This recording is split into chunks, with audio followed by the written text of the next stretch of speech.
Les Jeux Olympiques, symboles d'excellence sportive et de compétition mondiale, ont vu naître des histoires incroyables d'athlètes qui ont surmonté des obstacles pour atteindre des sommets inimaginables. Dans cette exploration de l'histoire olympique, nous allons remonter le temps pour découvrir l'extraordinaire parcours de Constantin Henriquez, un nom peut-être moins connu, mais qui a laissé une empreinte indélébile. Originaire de la belle nation d'Haïti, Constantin Henriquez est bien plus qu'un champion. Il est le premier homme noir à avoir décroché la médaille d'or olympique, marquant ainsi une page cruciale dans l'histoire des Jeux. Accrochez-vous pour que nous puissions nous plonger dans le passé et mettre en lumière le récit captivant de Constantin Henriquez, ainsi que son triomphe emblématique, porteur d'espoir et d'inspiration pour des générations à venir. Revenons sur cette histoire, scrutons les détails et les faits marquants qui ont conduit à cette victoire historique, et comprenons l'impact durable qu'elle a eu sur le monde du sport et au-delà. Avant de commencer, je vous invite à cliquer sur le bouton « J'aime » et à vous abonner. C'est gratuit et ça soutient énormément la chaîne. Le joueur de rugby franco-haïtien Constantin Henriquez a marqué l'histoire en devenant le premier sportif de couleur à remporter une médaille d'or aux Jeux Olympiques de Paris en 1900. Cependant, son parcours demeure largement méconnu. Dans un monde marqué par des défis sociaux et raciaux, Constantin Henriquez émerge comme une figure de proue, un athlète qui a osé défier les normes et les attentes de son temps. La quête de l'excellence sportive a toujours été le cœur des Jeux Olympiques, mais c'est l'histoire humaine derrière chaque médaille qui nous captive et nous inspire. Constantin Henriquez, le premier homme noir à remporter une médaille d'or olympique, a non seulement inscrit son nom dans les annales du sport, mais il a également ouvert la voie à un changement culturel et social. L'histoire méconnue de Constantin Henriquez transcende les frontières du temps. Au début du XXe siècle, son nom ne passait pas inaperçu. En effet, Constantin Henriquez, fils du député Alfred Henriquez, d'ascendance franco-haïtienne, est devenu le premier afro-caribien à décrocher l'or aux Jeux Olympiques de Paris en 1900, dans le domaine du rugby. Cependant, il est crucial de comprendre que le voyage d'Henriquez n'a pas été sans défi. Les normes sociales de l'époque ont créé des obstacles majeurs pour les athlètes noirs, les limitant souvent dans leurs aspirations. Les opportunités étaient rares et les préjugés persistants. Malgré cela, Henriquez a choisi de persévérer et de se frayer un chemin vers les Jeux Olympiques, déterminé à prouver que le talent et la détermination transcendent la couleur de peau.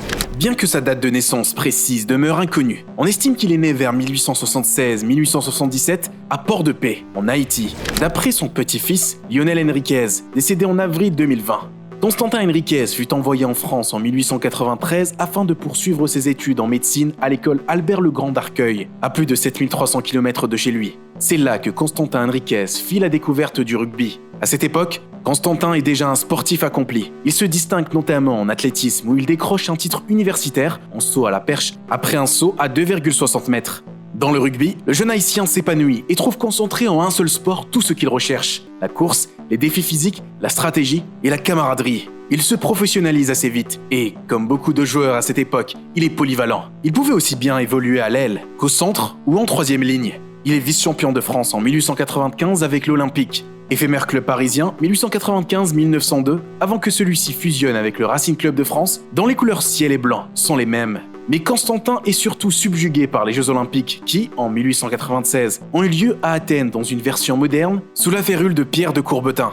Constantin veut y participer, mais n'est pas retenu. Il n'abandonne pas l'idée et se promet d'en faire partie pour la deuxième édition qui sera à Paris en 1900. Sa chance, il sait comment la décrocher et comment se distinguer. Dans le secteur du rugby de la capitale française, tout le monde se connaît et les dirigeants des clubs sont également les fondateurs de l'Union des sociétés françaises de sport athlétique, l'USEFSA, qui deviendra plus tard la Fédération française de rugby, dont fait justement partie le baron Pierre de Coubertin. C'est cette même union qui va être chargée de monter une équipe de rugby pour les Jeux Olympiques. Et c'est dans cet environnement que le rêve de Constantin va se concrétiser. Le parcours de Constantin Henriquez n'est que la concrétisation d'un rêve d'enfance. À cette époque où l'accès à des installations sportives de qualité était limité et les inégalités raciales battaient son plein, le rugby à 15 fait encore partie du programme olympique. Un tournoi est organisé entre 3 équipes représentant la France, l'Allemagne et l'Angleterre au mois d'octobre 1900. Pour représenter la France, l'USFSA sélectionne les meilleurs joueurs de 3 clubs, le Racing Club de France, le Cosmopolitan Club et le Stade Français où est alors licencié Constantin Henriquez et avec qui il deviendra le champion de France en 1901. Constantin est retenu dans l'équipe avec des joueurs tels que le Racingman Franz Reichel. C'est donc sous les couleurs de la France qu'il concourt pour les Jeux Olympiques, puisque Haïti, son pays natal, n'a envoyé aucune délégation. Il porte alors les anneaux bleus et rouges de l'USFSA, cousus sous un maillot blanc. Après avoir battu l'Allemagne au Vélodrome de Vincennes 27-17 le 14 octobre, la formation française bat l'Allemagne 27-8 2 semaines plus tard, devant près de 6000 personnes. Gagnant leur match, Constantin Henriquez et ses équipiers remportent la première place le 28 octobre 1900. Ils démontrent que le patriotisme peut dépasser l'idée même de citoyenneté puisqu'il n'est pas français. La France est alors sa patrie de cœur, celle qui lui a donné la possibilité de faire des études et de devenir médecin. Constantin Henriquez entre aussi dans l'histoire au cours de ces Jeux Olympiques comme le premier athlète de couleur, champion olympique. On a souvent, à tort, pensé qu'il avait aussi gagné un second titre dans l'épreuve de lutte à la corde, tir à la corde, discipline alors très populaire en France. En réalité, c'est un quasi-homonyme qui remporte ce titre, le franco-colombien Francisco Henriquez de Zubiria. Ce premier crunch olympique de l'équipe de rugby est un véritable succès et remplit les caisses des organisateurs. La France décroche la médaille d'or. Constantin Henriquez deviendra par la même occasion le premier noir olympique. Après cet exploit mémorable, il décida de rentrer chez lui 2 ans plus tard. La victoire de Constantin Henriquez aux Jeux Olympiques de 1900 n'était pas seulement une réussite personnelle, mais elle portait un poids symbolique qui dépassait largement les limites de l'arène sportive. Cette victoire avait une signification profonde et un impact durable sur la société et la perception de la race dans le sport. Mais Constantin Henriquez ne restera pas longtemps en France après cet épisode. Il décida de revenir dans son pays natal afin de s'investir toute sa vie durant dans le développement du sport en Haïti. Il a initié son pays à différents sports comme le football qu'il a introduit en 1904. Il marque alors le premier but pour son pays lors d'une rencontre officielle. Impliqué dans le développement du sport dans son pays, il eut un impact significatif. Passionné de sport, amateur multidiscipline, il a entraîné l'athlète Silvio Cator, médaille d'argent en haut en longueur aux Jeux Olympiques d'Amsterdam en 1928 et recordman du monde à 7,93 mètres la même année. Et le coureur André Théard, qui participe aux JO de 1924, 1928 et 1932. En tant que premier président du comité olympique haïtien, élu en 1906 et réélu en 1912, il contribua à la création de l'Union sportive haïtienne, USH, et de l'Union des sociétés haïtiennes, USSHII.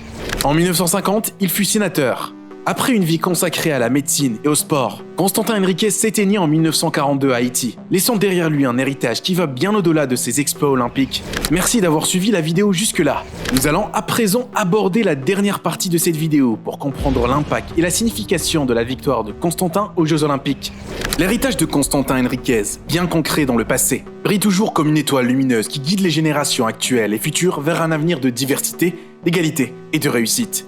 Son impact ne s'est pas limité à la scène des Jeux Olympiques, mais a laissé une empreinte indélébile dans le tissu même de l'histoire du sport et de la lutte contre les inégalités raciales. En remportant la médaille d'or, Henriquez a envoyé un message puissant. La performance sportive ne devrait pas être déterminée par la couleur de la peau, mais par la détermination, le talent et l'effort. Son succès a réfuté les stéréotypes raciaux et a ouvert la voie à une vision plus égalitaire et inclusive du sport.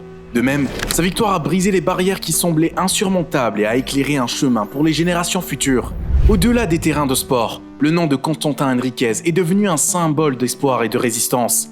Les mouvements pour l'égalité et les droits civiques ont trouvé en lui un exemple concret de la manière dont un individu peut défier les normes discriminatoires et contribuer à créer un mode de vie plus juste.